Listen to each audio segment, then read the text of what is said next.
Welcome کیا ہے، انہیں خوش آمدید کہا ہے ان کو، اور ان کے اس تعاون پر ان سے اظہار تشکر کیا ہے حماس نے، اور باقاعدہ حماس والوں کی جانب سے کہا گیا ہے کہ اگر طالبان آنا چاہتے ہیں فلسطین میں تو انہیں وہ ویلکم کریں گے۔ اب جو افغان حکومت ہے انہوں نے باقاعدہ رابطے کیے ہیں مختلف عرب ملکوں سے بھی کہ وہ انہیں راستہ دیں تاکہ وہ اپنے مجاہدین جو ہے وہ فلسطین میں بھجوا سکیں۔ تو ابھی تک کسی عرب ملک نے جواب نہیں دیا طالبان کو، صرف ایران نے اس حوالے سے طالبان کو یہ راہداری دینے کا آمادگی ظاہر کی ہے اور رضامندی ظاہر کی ہے۔ انہوں نے کہا ہے کہ اگر آپ ایران کے راستے فلسطین جانا چاہتے ہیں تو ایران آپ کو راہداری فراہم کرے گا۔ تو یہ ایران کی جانب سے جو ہے وہ راہداری ملنے کے بعد اب افغانستان نے اس حوالے سے باقاعدہ تیاری شروع کر دی ہے، اور ہو سکتا ہے کہ آنے والے چند دنوں میں افغانستان سے مجاہدین کے دستے جو ہیں وہ فلسطین روانہ ہو جائیں۔ اس کے بعد ناظرین اگر ہم دیکھیں تو ایران اور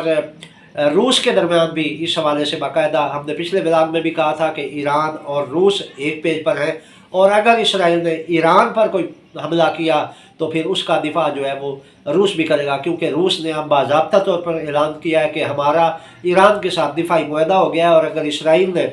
ایران پر حملہ کرنے کی کوشش کی تو پھر ایران اور روس مل کر اسرائیل کے خلاف جنگ لڑیں گے، اور اس سے یہ ہوگا کہ جب روس اور ایران مشترکہ طور پر اسرائیل پر حملہ کریں گے تو ظاہر ہے اسرائیل کے جو حامی ملک ہیں وہ بھی سامنے آ جائیں گے، ان میں امریکہ اور برطانیہ تو اب باضابطہ طور پر اس جنگ میں شامل ہے۔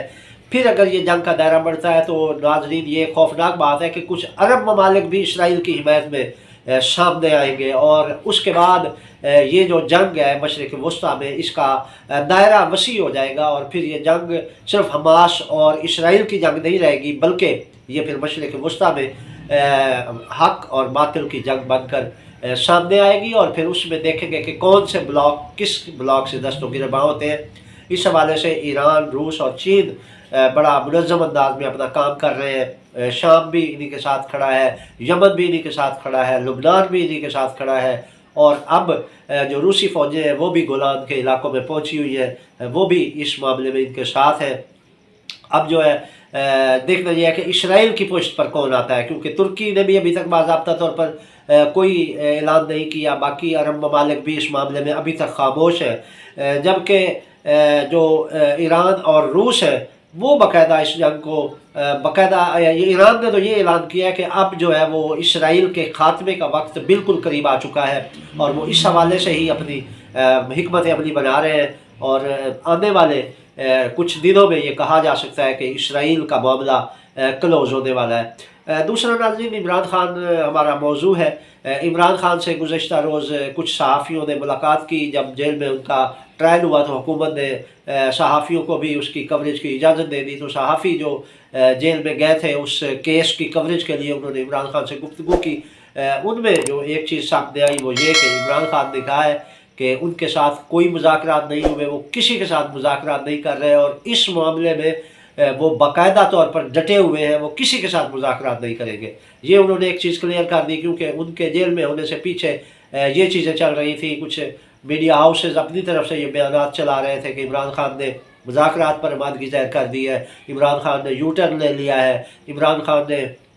ہتھیار ڈال دیے ہیں، اور عمران خان چاہتے ہیں انہیں رہا کر دیا جائے تو وہ یہ مطالبات مان لیں گے۔ عمران خان نے ان ساری باتوں کی تردید کی، اور انہوں نے کہا کہ ان کے کوئی کسی کے ساتھ مذاکرات نہیں ہوئے۔ باقی انہیں وہ مانیکا صاحب کے معاملے سے بھی آگاہ کیا گیا، تو انہوں نے کہا کہ حیرت ہے کہ مانیکا صاحب جھوٹ پر جھوٹ بول رہے ہیں، اور انہیں یہ بھی پتہ ہے کہ یہ خود نہیں بول رہے بلکہ ان کو بلوایا جا رہا ہے، کیونکہ مانیکا صاحب نے جب یہ شادی ہوئی تھی اس وقت جو بیانات دیے تھے وہ کچھ اور تھے، انہوں نے بشرا بی بی کو پاک دامن خاتون قرار دیا تھا، اور آج وہی مانیکا صاحب جو ہے وہ بشرا بی بی کی کردار کشی پہ لگے ہوئے ہیں، وہی عمران خان کی کردار کشی پہ لگے ہوئے ہیں۔ اس حوالے سے عمران خان نے کلیئر کیا کہ انہیں پتہ ہے کہ مانیکا صاحب کن کی زبان بول رہے ہیں، اور اس حوالے سے کچھ یہ بھی اطلاعات ہے کہ مانیکا صاحب کو جب گرفتار کیا گیا تھا تو وہاں پہ ان سے یہ عہد لیا گیا ہے کہ آپ کے لیے دو راستے ہیں، یا آپ کردار کشی پر آ جائیں یا پھر خودکشی پر آ جائیں۔ تو اب انہوں نے پھر خودکشی کی بجائے کردار کشی کو ترجیح دی، اور وہ اس ایجنڈے پر کام کر رہے ہیں۔ اسی طرح یہ بھی اطلاعات ہیں کہ ملک ریاض کو بھی اس کیس میں ملوث کر کے ان کو بھی یہ آفر دی گئی ہے کہ وہ یا تو عمران خان کے خلاف بولیں اور اس کیس کا سارا ملبہ عمران خان پر ڈالیں تاکہ عمران خان کا جو ہے وہ معاملہ ختم کیا جا سکے۔ تو اس حوالے سے انہوں نے بھی اس حوالے سے کوئی گرین سگنل دیا ہے، اور ممکن ہے کہ ملک ریاض اور اس کے بیٹے کی جانب سے بھی آنے والے چند دنوں میں کچھ ایسے بیانات سامنے آئے جن کا مقصد عمران خان کی کردار کشی اور کچھ کیسز ان پر ڈال کر ان کو اس میں پھنسانے مقصود ہوگا۔ تو اس حوالے سے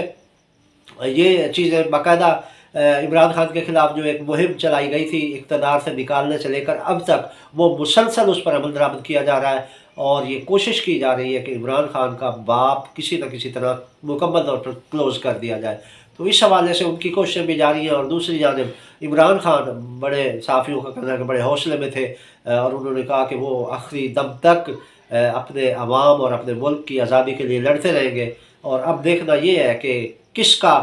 منصوبہ کامیاب ہوتا ہے، وہ قوتیں جو پاکستان کو ہمیشہ غلام رکھنا چاہتی ہیں وہ کامیاب ہوں گی، یا اللہ تعالیٰ کی ذات کامیاب ہوگی جس کی اپنی ہی منصوبہ بندی ہوتی ہے۔ یہ تھی ناظرین اب تک کی اپڈیٹ، تو سب کچھ آپ کو اجازت دیجیے، اللہ نگہبان۔